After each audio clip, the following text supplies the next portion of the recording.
This is Jeremy Wentworth-Stanley. I'm the fellow who has a hyphen in my name. The hyphen is silent, but I am anything but that. Respectonomics is bringing you a new template, a new domain. It's called Living Dignity. We have been through the Living Compass. We've had Living Attentively. We're now into Living Dignity.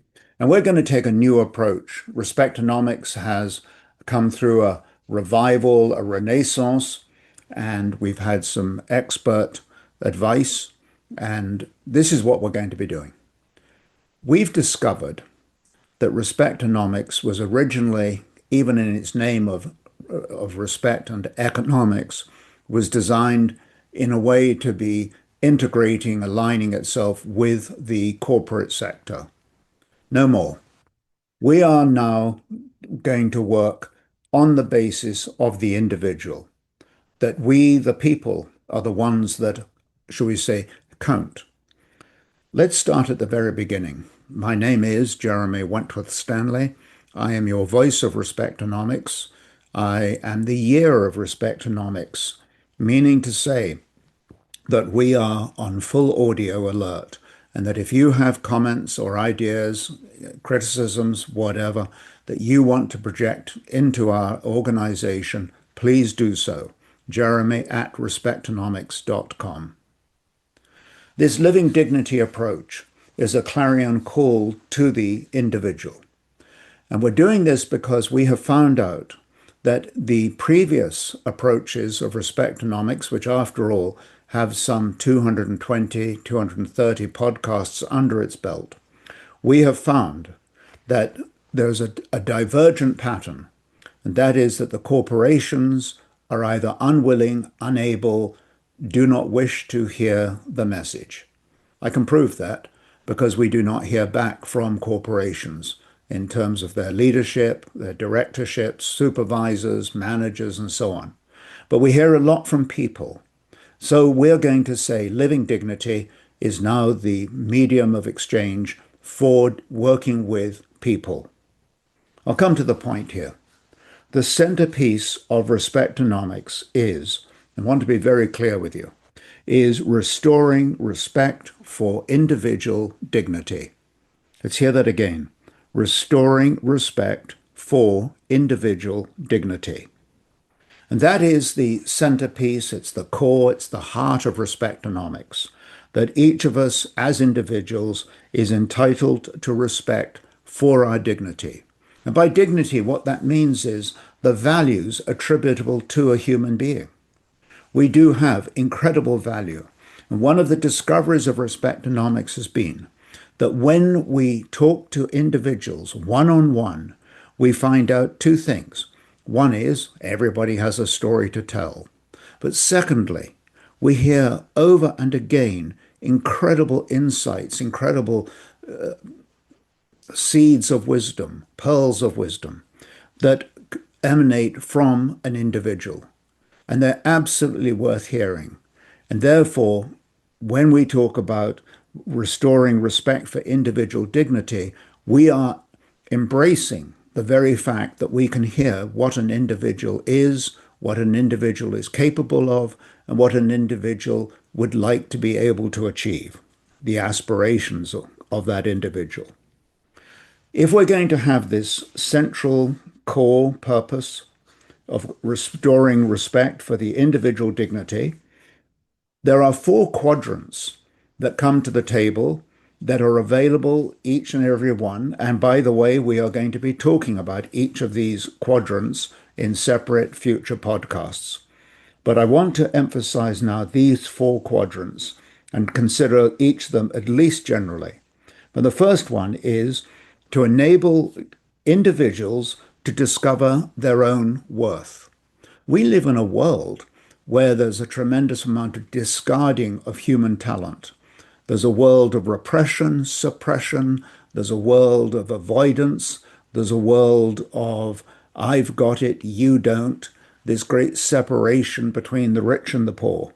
And it always comes back to this central theme that people are not fully being enabled not being fully allowed, encouraged, in fact, to discover their own worth. The value of a human being is beyond a limit.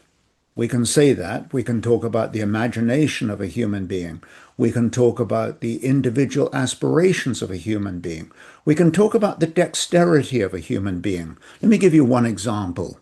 Look at your hand for a minute and draw your finger across the surface of your desk or your countertop or your file folder, but something. Your finger can feel every imperfection of that surface.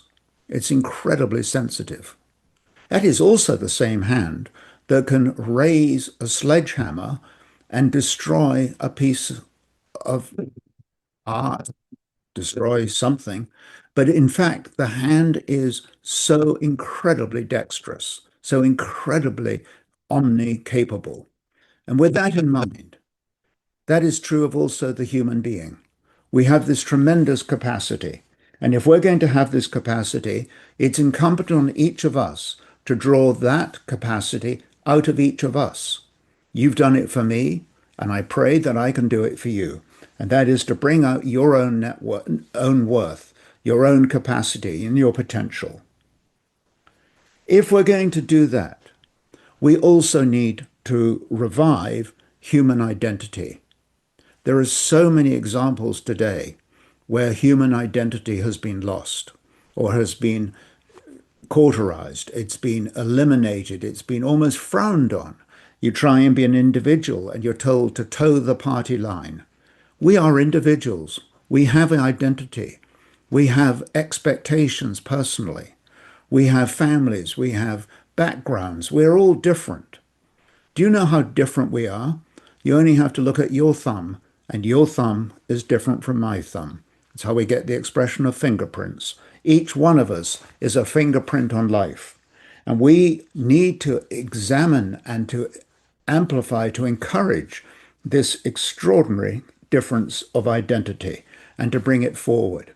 How often do you find yourself calling an organization? The opening line is, what is your account number? What's your telephone number? What is some sort of social security number? But you're classified by a number. You are not a number. You are a human being with identity, with potential. We need to bring this right back to the table. Therefore, this clarion call from Respectonomics is to enable us to understand and to evaluate and to bring forward our own worth, and also then to understand and to emphasize and to crystallize our individual identity. And then we look at the human being. We are triads. Triads means we are three parts. You can call us triunal, you can call us tripartite. The Romans had this expression of the triumvirate, which meant when they brought three people to head up an organization or to head up the government of Rome, of the Roman Empire. We are triumvirates when we bring the three particles, the three components of ourself to the table. And they are the body and the mind and the soul. The body is the physicality of what we have that contains both the mind and the soul. The mind is the processing agent, and the soul is that extraordinary reservoir that is unique to every human being. It's indivisible, it is invisible, it is also visible. It's a remarkable paradox, isn't it? But we have this extraordinary strength of the body and the mind and the soul. And when we link the three together, we do become very powerful. We become not necessarily able to achieve our destinies, but we have capacity in the form of energy, in the form of wisdom, in the form of experience that we can harness together and bring out the very best of ourselves when we bring ourselves fully to the table, the body, the mind, and the soul. And the last thing I want to talk about is this quadrant of the centerpiece. Our centerpiece is restoring respect for human dignity. But if we're going to do that, we need to honor fairness. The world has never been a fair place, and we can often say life is not fair. But we can honor fairness. We can look at fairness as a wonderful jewel, as a pearl, as something that is desirable. And when we do that, we are then much more able. We talked about the finger drawing across and feeling the imperfections. We can do the same thing. And when we see the imperfections, we can individually, we can personally, we can unilaterally, but as a community, we can go ahead and start looking at where people and institutions are being treated unfairly. Fairness is ubiquitous. What that means is it applies in every direction. If you look at it like a compass, we see fairness at every point of that compass. In other words, it's very easy to think about how we've been treated unfairly. We can turn that compass bearing around and think about where we have treated other organizations or people unfairly. It is, in fact, under the heading of fairness, if we think of it as being fair to you and fair to me, we think of fairness as being, at the very least, two-sided. That invokes the idea of reciprocity, that if we are being treated fairly, then we can treat other people fairly. If we are looking at fairness, we can think of it as being fair to the organization for whom we work, fair to our relationships, fair to our community, fair to the organizations that come into our lives. It's not a one-way street of us putting up our hand and saying, I've been unfairly treated. It is a question of looking at fairness as something that is utterly beautiful and to be honored and respected. I'm going to go through these four quadrants once more. The top centerpiece, the core of our being, of respectonomics, is to restore the respect for human or individual dignity. If we're going to do that, we can divide the quotient into four quadrants. We have enabling individuals to discover their own worth, not their net worth, their worth. We have an opportunity to revive human identity, the absolute necessity of a human being. Understand the human triad, the fact that we made up of three parts, bring them together, we have a triumvirate. And lastly, honoring fairness, to look at fairness as something that is entirely desirable. Fairness does not mean equality. Fairness means equitability. And there's an old saying, maybe it's not an old saying, but it's a new saying perhaps, equitable is sustainable. When we don't have equitable treatment one to another, the arrangement is not sustainable. And as some Victorian mother might have said, it would all end in tears. This is a plea, this is an invitation, an invocation to individuals.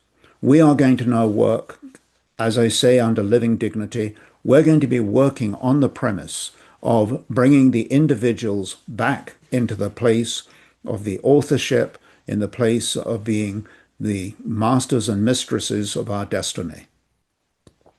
The corporations, bigger, more powerful, more centric, seem to be unable to want to let this human being out and let it become the symbiosis of a new prospect, of a new prosperity. And if it wishes not to participate, we do wish to participate. It's we the people. Do you remember again in Les Miserables? Do you hear the people sing? We are singing. We are going to be the ones that show the full dignity of the human being, its full magnificence, its full sovereignty, and its full authority, and to bring this new identity to the table. My name is Jeremy Wentworth-Stanley, and I rest my case.